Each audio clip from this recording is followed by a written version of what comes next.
안녕하세요. 세이브 더 매스의 KFC입니다. 오늘 영상은 우리의 수학이 망가진 근본적인 이유가 무엇인지에 대한 얘기를 시작하려고 합니다. 공부의 첫 번째 단계부터 우리의 수학은 망가지고 있는 것은 아닐까요? 공부의 전 과정에 대해서 추상적인 이야기로 간결하게 설명하는 것도 올바른 공부법을 설명하는 데 굉장히 도움이 될 수도 있겠지만, 사실은 구체적으로 공부의 각 단계 과정 속에서, 특히 첫 번째 과정에서부터 우리의 수학은 어긋나고 있다는 사실입니다. 자, 공부의 첫 번째 과정이 뭐죠? 우리가 수학의 개별적인 한 단원을 놓고 봤을 때, 예를 들어서 고등학교 첫 단원인 항등식과 다항식의 나눗셈 단원만을 놓고 한번 예시로 설명해 보자면, 거기서 다루어지는 내용이 분명히 존재합니다. 그 다루어지고 있는 내용을 누가 전달합니까? 선생님이 학생들한테 충분한 설명을 통해 전달하고 있습니다. 학생은 선생님에 의한 설명을 통해서 이해하고, 그리고 자기화시켜서 그거를 암기하고, 그 암기된 지식을 배경으로 주어진 문제들을 풀어가는 몫이 학생들의 몫입니다. 학부모님은 후원자 관점에서 혹시라도 잘못된 게 있는지 없는지 전체적인 것을 조율해주는 일종의 업저버의 역할을 하고 있는 겁니다. 선생님의 측면, 학생의 측면, 학부모의 측면에서 공부의 가장 첫 번째 단계인 지식의 수용 과정과 그 지식을 이해하는 과정상에서 어떤 문제점이 있는지를 분석해보고 그 대안의 문제를 살펴보려고 합니다.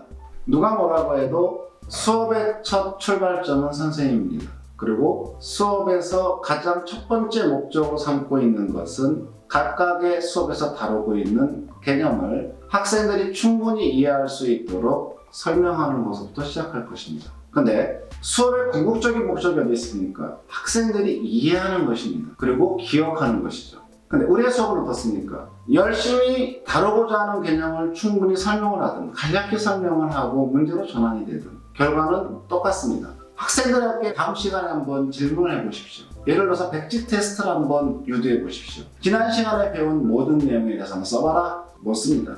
단언합니다. 90% 이상의 학생이 거의 옮겨 적지 못할 것입니다. 지난 시간의 수업은 실패로 끝나버린 겁니다. 선생님들 아십니까? 우리 선생님들이 혹시 매일 해오던 수업에 매너리즘에 빠져있는 것은 아닙니까? 우리 수업의 목적이 어디 있습니까? 분명히 각각의 수업에서 선생님들이 목표하는 바가 분명히 있습니다. 당연히 개념에 대한 기본적 이해입니다. 그런데 학생들은 이해하지 못하고 정리하지 못한 상태로 끝나버린 겁니다. 예를 들어서 항등식이 하나에만 든다면 선생님들은 항등식이 무엇인지 정의를 설명할 거고요. 그리고 항등식이 갖는 기본적 성질들을 설명할 겁니다. 그리고 이 정의와 성질을 갖고 항등식의 문제를 어떻게 풀어갈 수 있는지 설명을 할 겁니다. 학생들은 절대로 항등식이 뭔지 어떤 성질을 갖고 있는지는 까맣게 잊고 있습니다. 그리고 그 다음에 선생님들이 수업에서 진행했던 개별적 문제풀이 정도만 기억하고 있습니다. 각각의 문제풀이가 정의와 성질에 기반하여 풀이가 진행되었음에도 불구하고 왜 그렇게 푸는지에 대해서 학생들은 전혀 알지 못합니다. 누구의 책임일까요? 학생들이 이해를 못했다거나 또 이해를 했지만은 기억하지 못한 책임은 누구한테 있습니까? 학생들한테 있습니까? 아닙니다.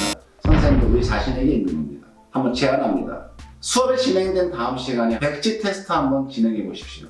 여실하게 드러날 겁니다. 우리의 공부가 문제풀이에 치우쳐지면서 가장 배워야 될 기본적인 내용인 개념의 이해를 소홀히 하고 있습니다. 이러한 상태로 어떻게 학생들의 수학 공부에 진전이 있을 수 있겠습니까? 당연히 학생들의 공부의 출발점은 배워야 할 내용, 개념에 대한 이해로부터 출발하는 겁니다. 먼저 학생들에게 개념을 이해시키는 데 집중합시다. 그리고 그 이해된 개념에 암기가 되었는지 확인에 집중합시다.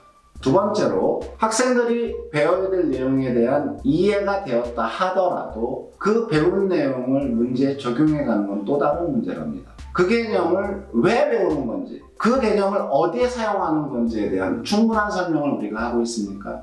문제풀이 할 때 마찬가지죠. 이렇게 푸는 거야? 왜 그렇게 푸는 거죠? 당연히 왜 그렇게 푸는 것은 배웠던 개념과 연관성을 갖고 있는 겁니다. 우리는 그 개념에 기반하여 왜 이렇게 푸는지에 대한 설명을 통해서 학생들이 이러한 개념을 이러한 문제를 해결하기 위해서 배운 거구나 이해할 수 있게 해줘야 됩니다. 예를 들어서 아까 얘기했죠. 항등식을 배우는 이유가 도대체 무엇일까요? 당연히 항등식을 배우는 직접적 이유는 다항식의 나눗셈의 문제와 관련이 있는 것입니다. 다항식 나눗셈에서 무엇을 배웁니까? fx를 ax로 나누었을 때 몫이 QX이고 나머지가 RX라고 한다면 우리는 이 나눗셈을 수식 표현해서 fx는 ax 곱하기 qx 플러스 rx가 만족한다라고 이야기합니다. 즉 나눗셈을 곱셈으로 전환시켜서 표현하고 있습니다. 그리고 정말 중요한 것이 뭐죠? 이렇게 곱셈으로 전환된 나눗셈식이 항등식이란 얘기죠. 그죠? 그래서